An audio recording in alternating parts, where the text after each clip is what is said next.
Hello, it's nice to meet everyone. Um, my name is Bayan Bartning, and I'm the president of FAIR, the Foundation Against Intolerance and Racism, and the co-founder. We are really excited to have all of you, and this is our first welcoming meeting since our public launch. And we're just amazed at the number of people who have reached out. There are over 10,000 people who have signed up so far with FAIR.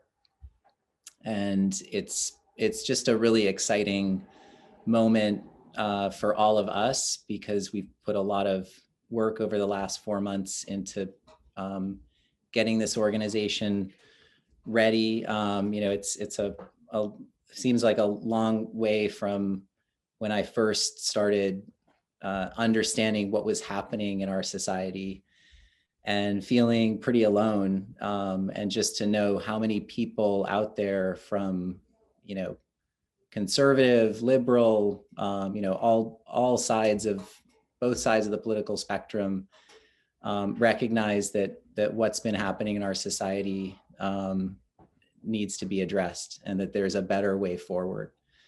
So I'm going to tell you a little bit about my personal experience, and then I'm going to share some slides and a little bit of information about FAIR, and then we'll talk a little bit about the next steps for everyone who's joining. So I have two kids who have been in a school in New York City that my wife and I loved, that was focused on, I would say, a progressive education on social emotional wellness for our children and on character education. And the school, shifted, like many schools have in this country, toward this pessimistic, grievance-driven ideology, which is masquerading as anti-racism, but is in fact neo-racist in its approach. And I think that one of the things that I observed is that this belief system is spreading in part because it's been able to claim the language of morality. It's been able to claim words like anti-racist and tolerance and diversity and equity and inclusion, and things that I've always believed in, but it's misusing those words. So we think that we need to reclaim those words, and that by coming together we can. And there's a lot more that we need to do as well. So I'm going to jump into a presentation.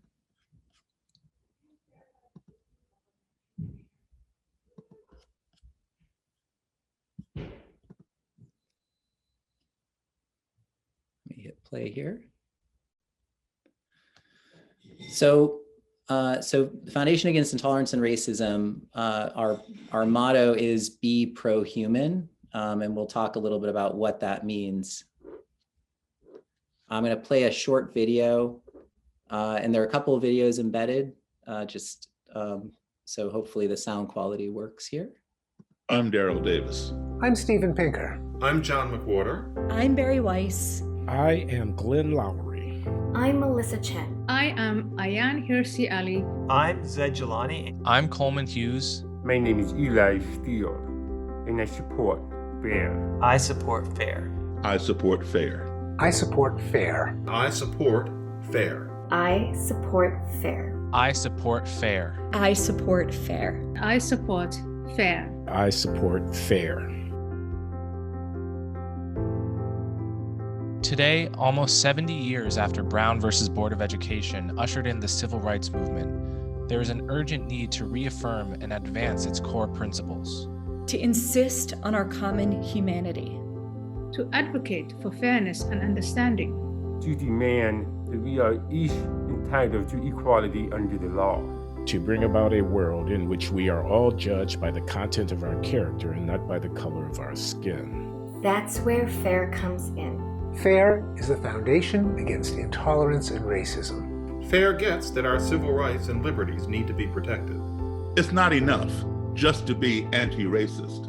We also need to be pro-human, moving forward together as one race, the human race. Join FAIR in support of compassionate, pro-human anti-racism, rooted in our dignity and our common humanity. Join us.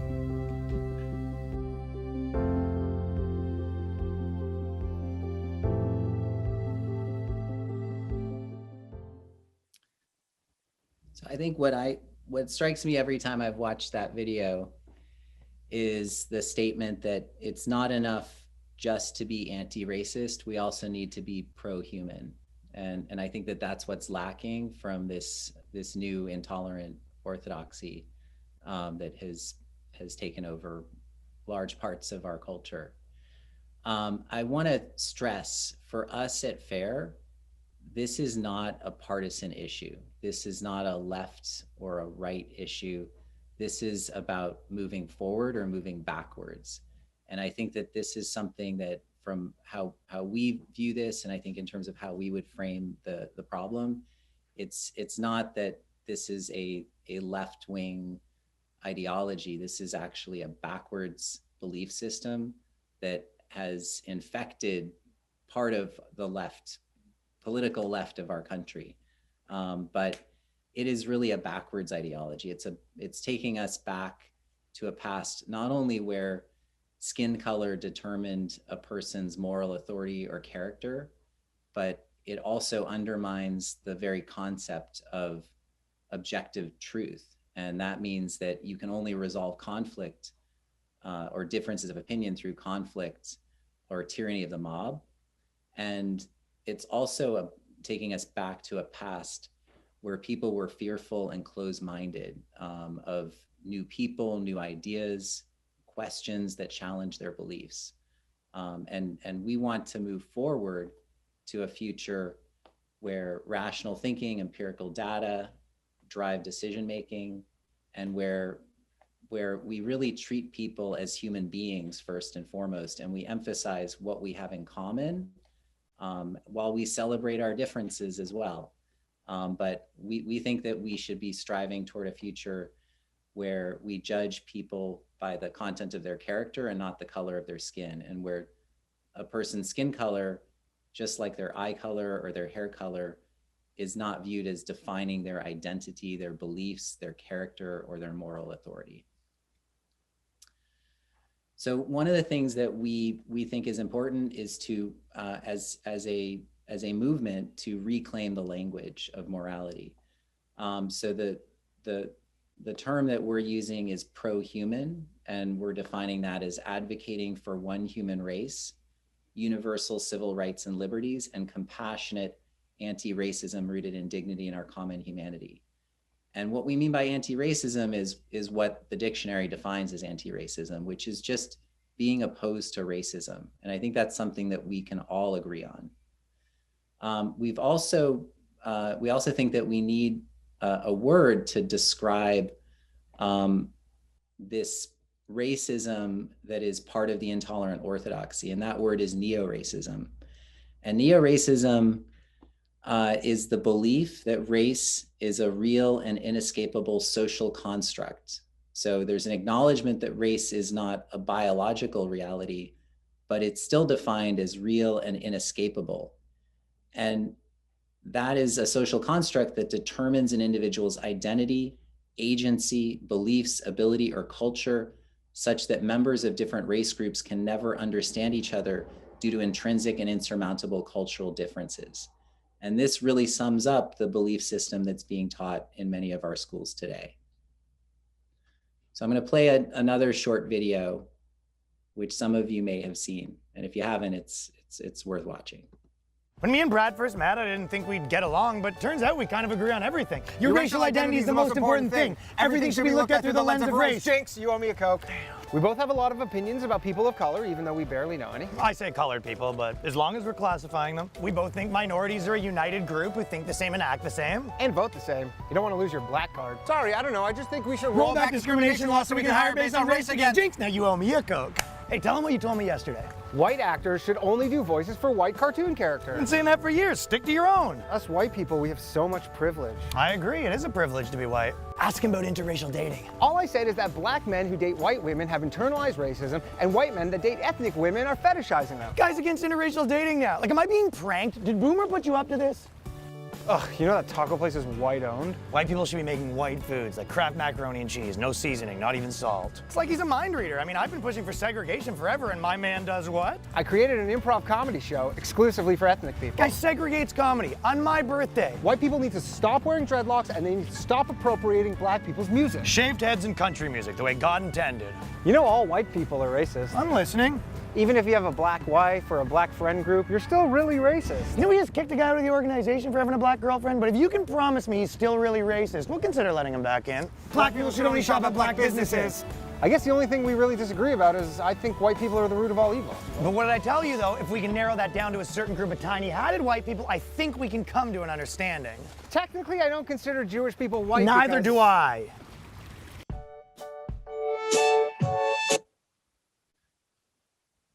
So that is just a funny illustration of what neo-racism and racism have in common, which is everything.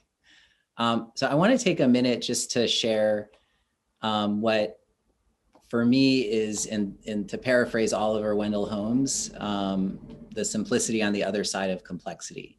I spent 3 months in the early fall, just trying to understand what was happening, where this was coming from when I saw it emerging at my kid's school. And it just seems so obvious that this was backwards and wrong, and yet it was winning. This is a viewpoint that was winning, and I was trying to understand where it came from. And I spoke to a lot of people who knew a lot more than I did. And this is, really one way of seeing the problem, which is that this new orthodoxy is a melding of Michel Foucault's postmodernist philosophy. And for those who don't know Michel Foucault, he was a French philosopher. In 1981, Time magazine describes the cult of Michel Foucault. He was incredibly successful at bringing his views to American colleges. And that was blended with this Stokely Carmichael Black Power ideology and intersectionality from Kimberly Crenshaw and others. And that combined into really critical race theory, but also post-colonial theory and all these other theories that were developed and became popular on college campuses. And this is back in, starting even in the 70s before Michel Foucault, some of this was emerging, but it really took off in the 1980s. And that turned into the new orthodoxy, but it didn't happen by itself. It happened because this theory, which is not dangerous by itself, was then taken through a thought reform process in training sessions given to every college student. It was taught as fact. It was turned into critical race training through the same methodology that any other organization like Scientology or any organization like that that's trying to lead people step by step toward a new belief system would do. And that was justified through this research called unconscious bias research, which has its own set of issues.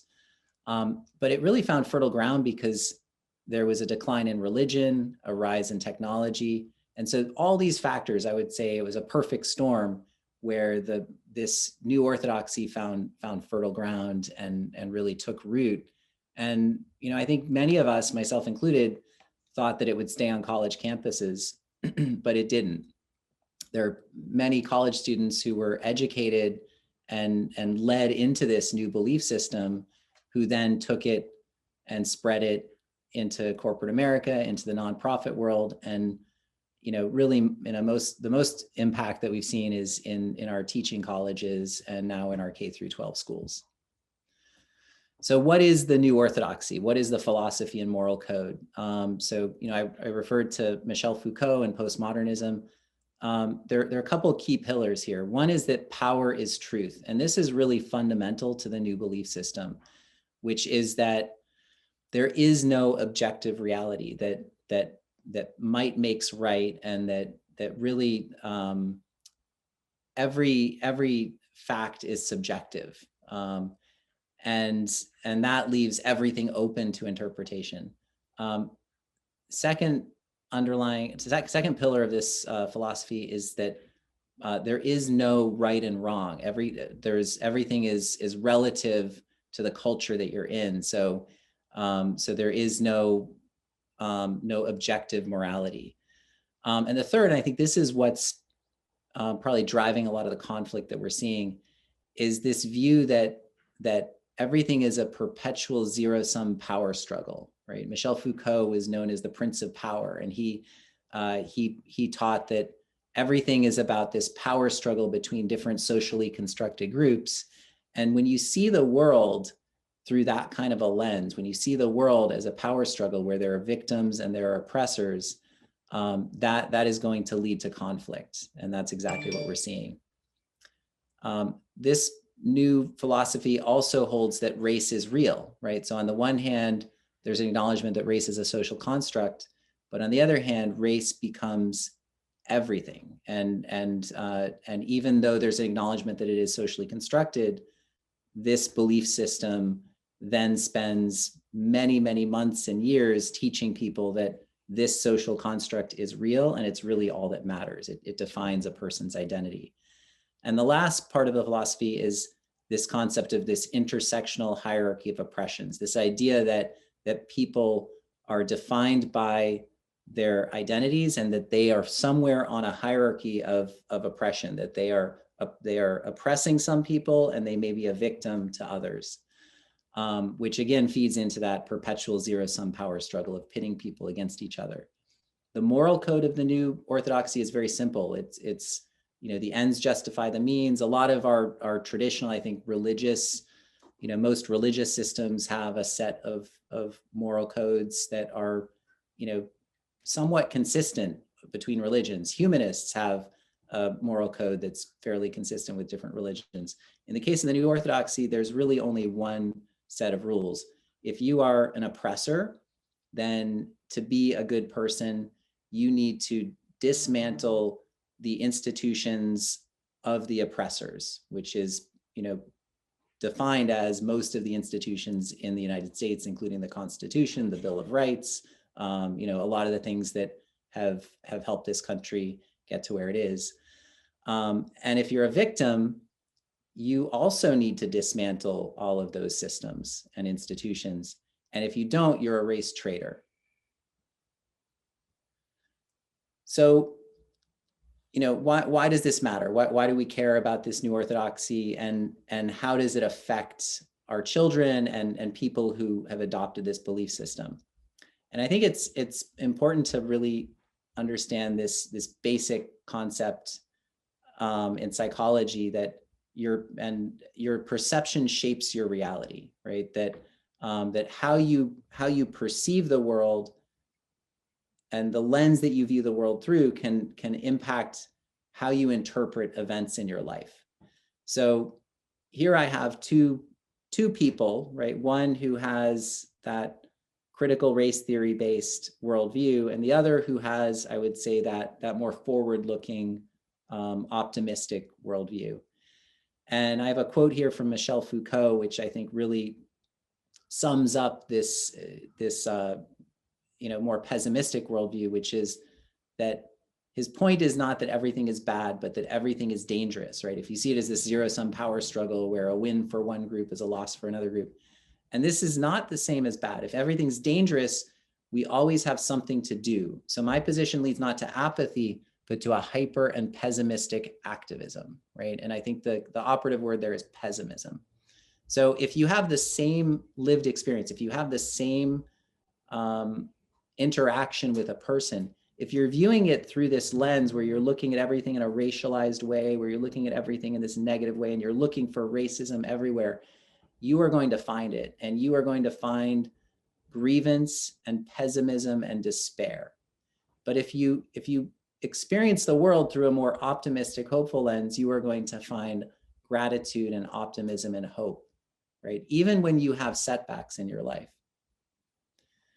And that's important. And I think especially for those of us who have children, that's important because we all want the best for our kids. Everyone wants the best for their children. And there's a whole lot of research around the psychology of thriving, right? How is it that human beings thrive? And what's been shown through extensive research is that positive character strengths, including gratitude and optimism, are really the keys to happiness and success in life. And this new orthodoxy and this new curriculum and approach is centering grievance and pessimism instead of gratitude and optimism. You know, gratitude is the quality of being thankful, readiness to show appreciation for and to return kindness. And optimism is hopefulness and confidence about the future or the successful outcome of something. And I think one concept that I want to introduce here is this concept of the opposite of optimism is pessimism. And another way of saying that is learned helplessness. And I'll explain that on the next page. I'm going to play a short video here. Imagine you take two dogs and put them in two different areas. You shock the first dog and you give him an option to escape. He tries to escape, he's successful, and he gets away from the shocks.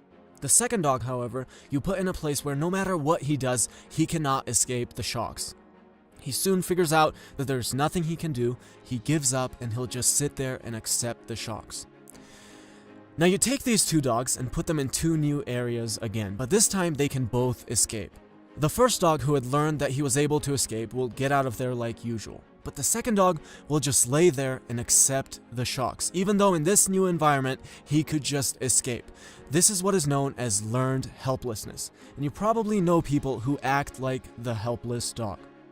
The opposite of this is learned optimism. Learned optimism is basically the idea that you can learn to be optimistic and positive and happy. You can cultivate these things. And this is exactly what Seligman was trying to do by running a workshop. The results of the workshop were promising. 32% of the students in the control group had a moderate to severe episode of depression, in contrast to 22% of the group that was in the workshop. Also, 15% of the controls had an episode of generalized anxiety disorder versus only 7% of people who took the workshop. They also found that it was the change from pessimism to optimism that caused the prevention of depression and anxiety. And these studies are great, but even when I look at my own life, happiness, positivity, optimism, these are the things that I've had to learn and that I have to keep cultivating. When I was a kid, I hated my life. I was constantly depressed and anxious. I had suicidal thoughts for the majority of my childhood, but that's all gone now, and my life just keeps getting better. But this is something that you need to put effort into. This is something that can be learned. So now let's look at the benefits of optimism. Optimists on average achieve more, have better overall health, and just lead a more enjoyable life. Pessimists, on the other hand, are more likely to give up, are more likely to suffer from depression, and just lead a not really enjoyable life. So this is a clip from another video, but I think what this illustrates is this concept that pessimism is not something that we should be teaching our children. We should be teaching our children to be optimists, and that does not always come naturally to people. And we should be teaching them to be grateful and to see life in a positive way instead of teaching them to be cynical and focus on grievance. And there's science behind that and a real impact on childhood development, on outcomes, et cetera, that I think as parents or as advocates or people who care about this, we really need to be bringing back to our communities, back to school boards, back to school administrators, back to teachers, and reminding them of that. So just, what's been happening in our society is that for decades now, we've had high school graduates who are coming out of homes where, for the most part, they're being taught positive social values. They're being taught positive character strengths because parents care about their kids And so they're teaching them things like gratitude and optimism and grit. And over 4 years of college, if they're going through these workshops that are teaching them to see the world through this pessimistic lens, it's not a surprise that more and more college graduates have adopted this more pessimistic worldview. And the concern that I have as a parent and the concern I have as an American and as a human being is that we are now bringing this thought reform process into our K through 12 schools. So children as young as 4 and 5 are being taught to see the world through this pessimistic lens instead of this optimistic lens. So, what does this mean for our society? It means that we have a new belief system that has taken root, which is not anti-racist, it's anti-virtue. It is really taking every single positive character strength and it is flipping it on its head. So instead of teaching people that we should be fair, we should give everyone the same chance, we should apply the same rules, it's saying, no, we need a different set of rules for people based on skin color, based on gender, based on other immutable characteristics. It's not saying that leaders should ensure good relations among group members. Instead, it's saying actually leaders should divide people within their communities into these identity groups and then pit them against each other. Instead of teaching hope, it's teaching despair.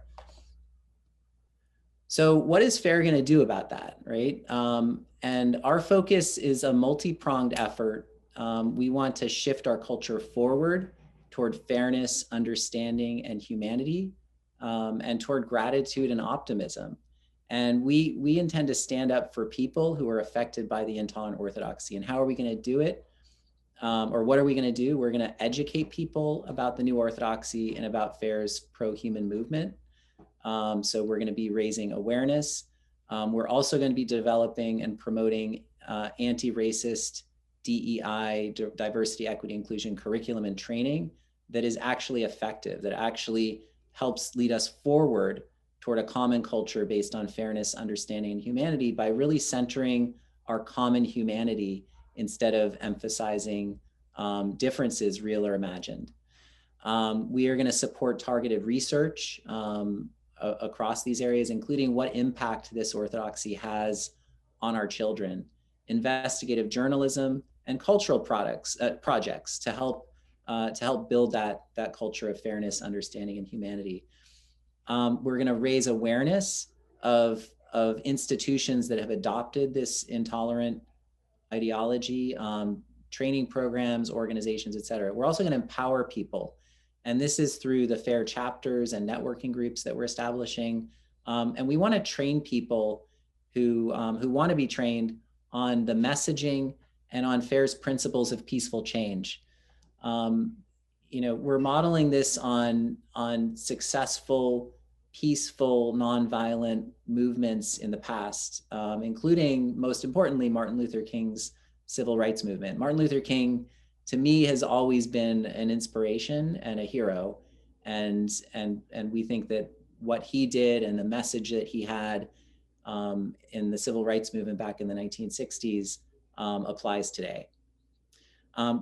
Last, we are focused on advocacy, and that includes standing up publicly for people who are being bullied through cancel culture and other things, but also taking legal action. So we are, we have been supporting Gabrielle Clark, who's a parent whose son has been, really abused in school by teachers who were using this teaching materials based on the new orthodoxy. But we are going to be taking on other cases as well. So again, how are we going to do this? We're modeling our activities on Martin Luther King's civil rights movement. We have a positive pro-human message. We think it's very important that you don't fight fire with fire, you fight fire with water. We think that we need to bring a message of hope and love. And as cheesy as that may sound to some people, we think that's important and we believe it. We think it's important to be focusing on constructing, not deconstructing, to be moving forward, not moving backward. And we think it's really important that people who are part of our movement understand that they have the moral high ground, and we need to reclaim the language of morality. We can't let let this intolerant ideology own words like anti-racism. That's why we're reclaiming it, because it is not an anti-racist ideology. It's actually a neo-racist belief system. And we really want to help people to be effective advocates for themselves and for their children. This is our board of advisors. Actually, I think there are one or two people who may be missing from this page, but we have an amazing group of people who are an active part of this organization. I think, you know, every single person on here is contributing a lot to what FAIR is trying to accomplish. And I think that this was the original inspiration, is back in you know, October, November, when I was just trying to figure out how do we fix this problem. And I saw there were all these silos of activity. There were all these people who were talking about it, and it didn't seem to me like there was any organization I could turn to. You know, the ACLU, which is where I would have turned, you know, really had turned away in my mind from civil rights and civil liberties toward social justice, but not the kind of social justice that I would get behind, the kind of social justice that you know, is a perversion of social justice based on the New Orthodoxy. And so there were all these people out there. And so, you know, our first step was to try and bring these people together, because I think together we can really accomplish so much more. So that's it. Welcome to the pro-human movement. We're so excited to have so many people join this effort, and I'll turn it over to questions.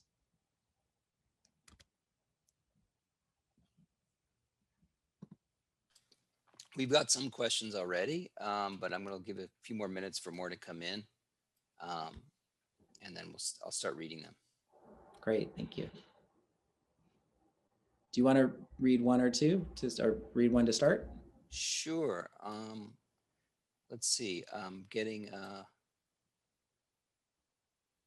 This is an interesting one. Definitions are important. Anti-racism is a Kendi construct, and he has defined it. You use anti-racism, but define it differently from Kendi, e.g. not racist. This causes confusion and will only benefit those who want to introduce Kendi anti-racism and CRT. Why would you use his term and not just not racist? I mean, it's a great question. And I think it, you know, I think what it comes down to is anti-racist does not mean what Kendi says it means. I think that anti-racist means opposed to racism.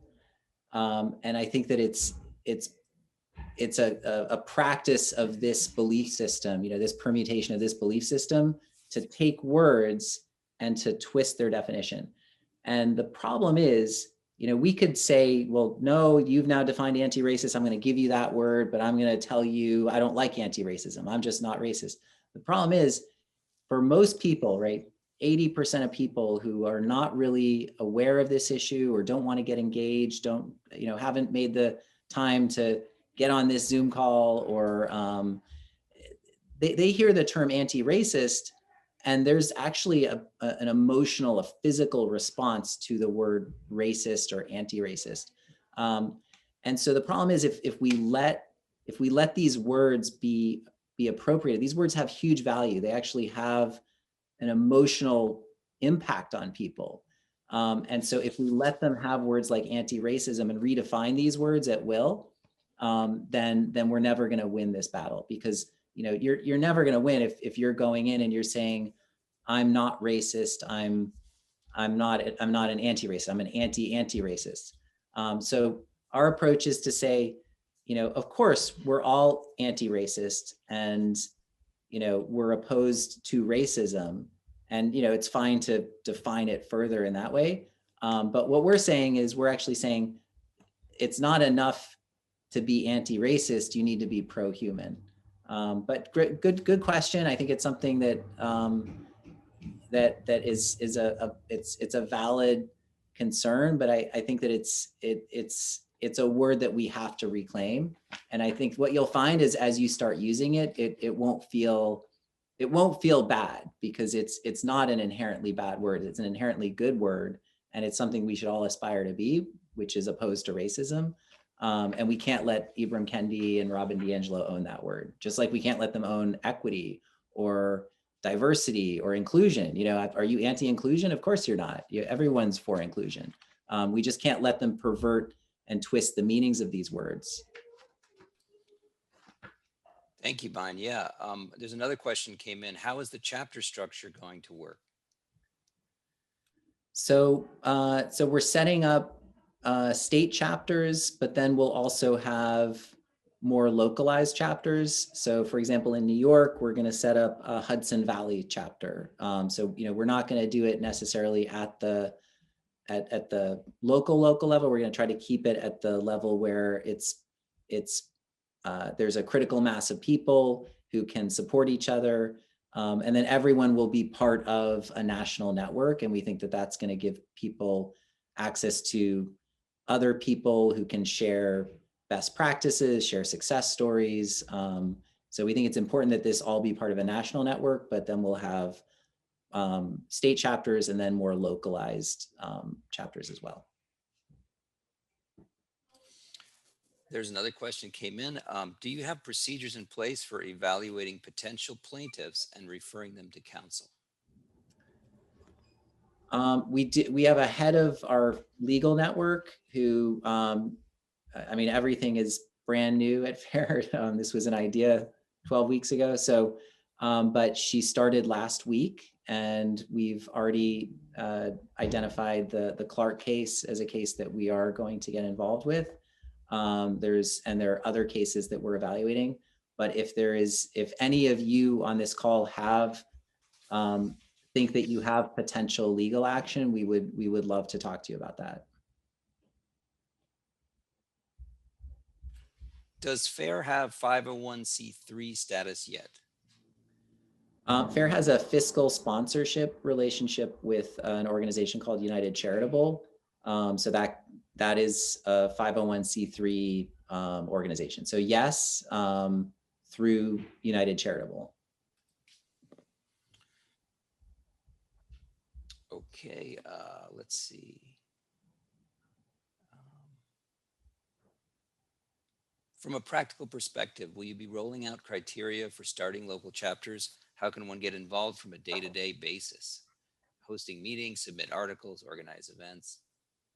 Yeah, so over the next few days, we're going to be following up with more communications about the organization of the chapters. We're going to be trying to identify people who could be chapter leaders and help to organize, because there's some people who want to be running chapters and organizing and make the time commitment that requires, and some people who just want to be part of a community and want to be there but don't want to take on that responsibility. So we're going to identify people, and then over the coming days and weeks, we're going to be setting up the chapter network. Is the organization looking to interact with entities other than schools? Examples, talking with companies, athletic teams, etc.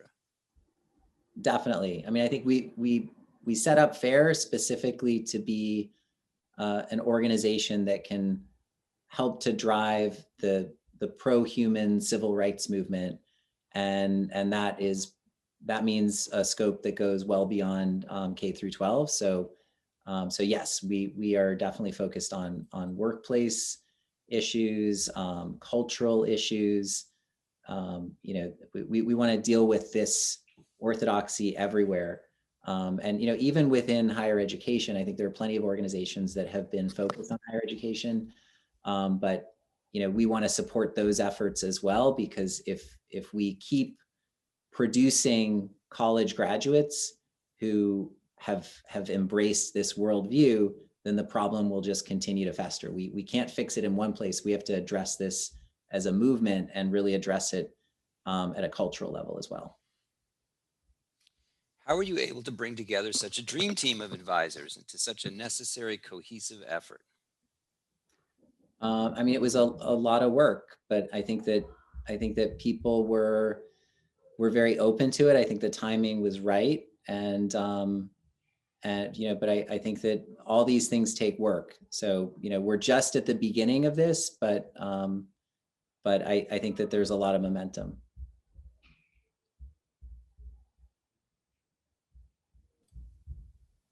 Is FAIR specific to CRT or willing to address all areas of critical social justice / woke? We're focused on all aspects, and I think it's not just critical social justice or woke or neo-racism. I think that we outline what we believe in, and I would say that there's a whole set of values. So this is the dogma that we're dealing with, but I think that we want to make sure that there's an organization that is set up to counteract dogma of any kind, and to make sure that our freedoms and our liberties are protected. How do you respond to the systemic racism argument that is very prevalent right now? If you respond, you sound racist, and if you do not respond, you are still accused of being racist. I think those are difficult questions to deal with. I think if somebody says, "Is systemic racism real?" The way I would address that is to say, I think there are inequalities and that there are systemic issues that need to be addressed. And I think that, that does not manifest exclusively as system, and any difference in outcomes between racial groups cannot be attributed to racism alone. So, but I think those are the sort of things that parents need to be coached through, and we need to have, our intent is to have a set of materials that parents can use so that they could address those questions.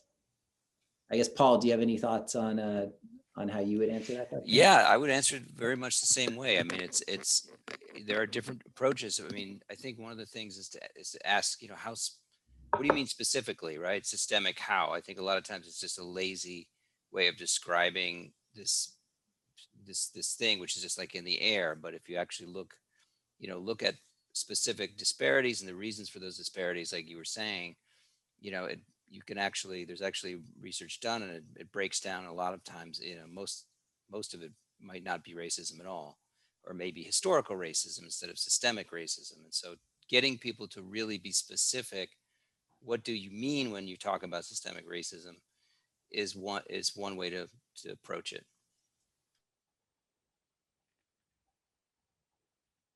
Question about who's funding FAIR?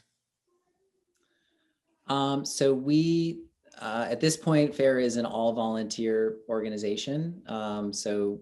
We've gotten to this point without really needing to spend much money. I've put some money into this. I'm not taking any money from FAIR, and I never will take a penny from FAIR. And I'm going to continue to put 100% of my effort into this. I came to the realization back in November, December that, while I would call myself a normal person who is not an activist, I am a parent first and foremost. I care about my work. I care about my family, like most people. I also came to the realization there is no future for either of those if we don't address this problem. Funding, we have a number of, I think we have at this point almost 1,000 people who have donated to FAIR, and we're going to continue to focus on bringing in whatever funding is required from members of the organization. But at this point, our needs are not significant. We are starting to hire for a few key roles, but I'm donating my time. We have everyone on this call is a volunteer, and we have the head of the legal network who's also coming in full time. She's donating her time as well. So I think that we're going to continue to have people who are volunteering their time, but like any organization, we are going to have to start hiring people. And so we are going to start spending money, but we've been fortunate that we've had some generous families, including probably some of the people who are on this call who have contributed. How do you suggest first approaching school boards or PTOs? Basic intro like the one you gave. I started with principal and gave a lot of really dense information, which won't work with intros to parents. I'm not sure I understand the question. Yeah, I think the questioner is asking, how can we engage with these institutions locally that have influence and set curriculum for our kids, when the what we're trying to explain is so complex. Like, how can we engage in a way that that brings it that communicates it simply? I think. Yeah, I think the simple. I think ultimately we need to keep coming back to what's best for the kids, and that's why we wanted to share, this concept of learned helplessness, because I think that's what schools that adopt this approach are doing to the kids, all the kids of all races. I'm half Mexican and Yaqui and half white, and that did not, the fact that I have brown skin did not make me, into a different person. It just means I have more melanin in my skin. I'm proud of my ancestry. I love everything about me, as everyone should love everything about themselves. And I think that to teach children that they are helpless and that whatever happens to them is predetermined based on immutable characteristics, I think is not only a disservice, I think that is abusive to children. So I think the more we can just keep bringing it back to the children and what's best for the children, and cut through the complexity, because I think that's actually a tactic of this belief system, is to make things more complicated than they are. Yeah, I think definitely agree. Are you planning to get involved in political process, including mounting primary challenges? So I mean, one thing we have talked about, so FAIR is, we have a fiscally sponsored 501c3. We are looking at having a 501c4 organization as well, which is the legal structure of the ACLU, which would allow FAIR to be more active in political processes. I think we were thinking more at the school board level, but definitely I think, some of the problems that we're facing are going to require political solutions. I'm getting a lot of questions about, how do we plan to work with some of the other organizations that are in the space, like FIRE and Counterweight and No Left Turn. What do you think about how we can work with them?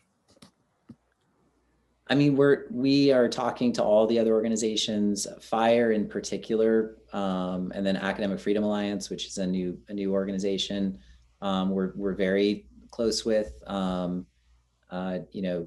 there are a number of organizations, and we definitely see the need to collaborate and work together, and we're hoping that FAIR can be a platform for helping with messaging and organizing for this as a movement. And I think it's going to require multiple organizations, but ultimately the goal is to get as many people involved as possible.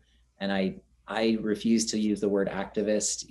I would say we're trying to recruit advocates, but I don't think we're looking for people, to adopt this hyper and pessimistic activist worldview. We just want people to realize that if they don't step up and do something, then ultimately those hyper and pessimistic activists are going to, change everything and deconstruct everything. We've got another question. How can young people be involved, high school and or college age? So a number of people have reached out to ask if they could open FAIR college chapters, and I think that's a great idea. So that's one way we've thought, and frankly, within high schools as well. I think where there are clubs, we're looking at, could we allow students to set up a FAIR group within their high school. We're also looking into training that would be available for kids who are homeschooling, or just to supplement their education if they're in any school, that students and parents could use to, really address some of the issues, maybe understand some of the issues that we just covered in this slide presentation. But, more than that, just issues around character development, et cetera. Because we think there are ways that you can, inoculate children, inoculate adults from this mind virus. And we want to be able to offer tools for that. I got a question.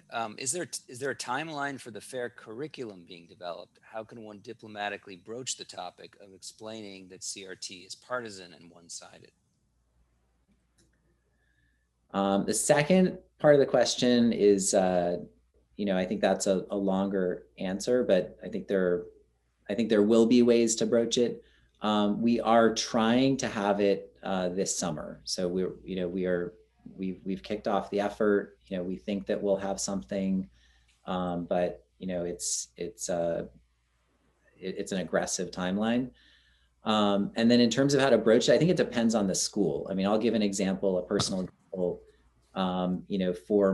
For the private school where my kids had been enrolled, I don't know that anything would have gotten the school to adopt a new curriculum other than organizing. I think if you can organize the other parents, put financial pressure on the school in some way, or then I think maybe you can have some results. I did have an experience with another school where my child came home, the school that we moved our kids to. My child came home with a homework assignment that I recognized as, stage one of this belief system, right? It was a drawing exercise where they painted their own faces and named their skin color. And I followed up with an email to the superintendent and the principal, which was firm but friendly, just saying, I know where this is leading and here are the concerns I have. I referenced FAIR, and I got an immediate response from the superintendent, and I actually got a phone call from the teacher, and she explained that she had just been reacting to some parents who had raised concerns about some incident that had happened, and she did 1 week of what she thought was going to be effective anti-bias training, and this is what was available to her. And she was actually very receptive to using a different approach. And she promised me this is not going anywhere. We're done with it. It was 1 week. And I just explained, well, teaching kids to be race conscious doesn't really, help. If there actually were incidents of bias or racism, this is just going to make kids, see each other as inherently different, and that's not going to help anyone. So, in that case, I think that the school and the teacher were very open to ideas. So I think it really depends on the stage of infection of the school.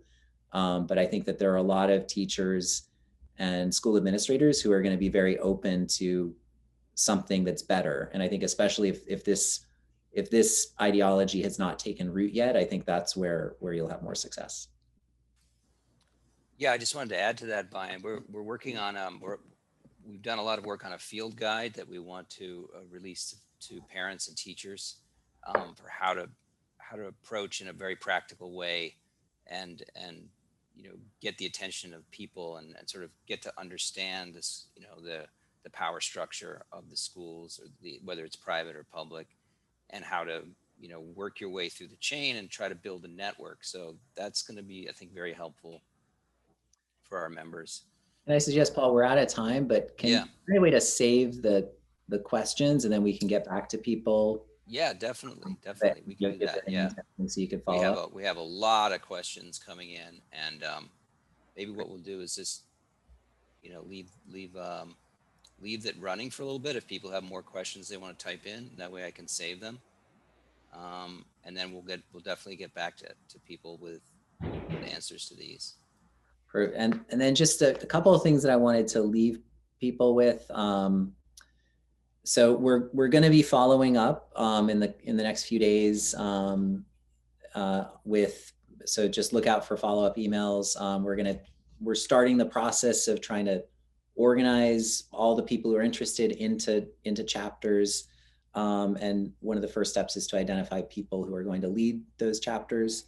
We're also, I think it would be great if people could follow FAIR on social media. So there's a Facebook page, there's a Twitter feed, we have a LinkedIn page, and I think an Instagram. And then I think it would help if you're seeing this in your workplace or in your school, your children's school, or whatever community you're in, just to start documenting what's happening. We are going to be adding functionality for people to be able to upload information, report things, so that we can start to track this and report on it, and just identify the institutions that are adopting this orthodoxy, so that we can focus attention on them. And then, just if anyone has, specific burning needs, you can always email info@fairforall.org. And, we're really just excited at all the enthusiasm for a positive, pro-human approach to solving these problems. So thank you. Thanks everyone for coming, and we're going to follow up with everyone. Great. All right.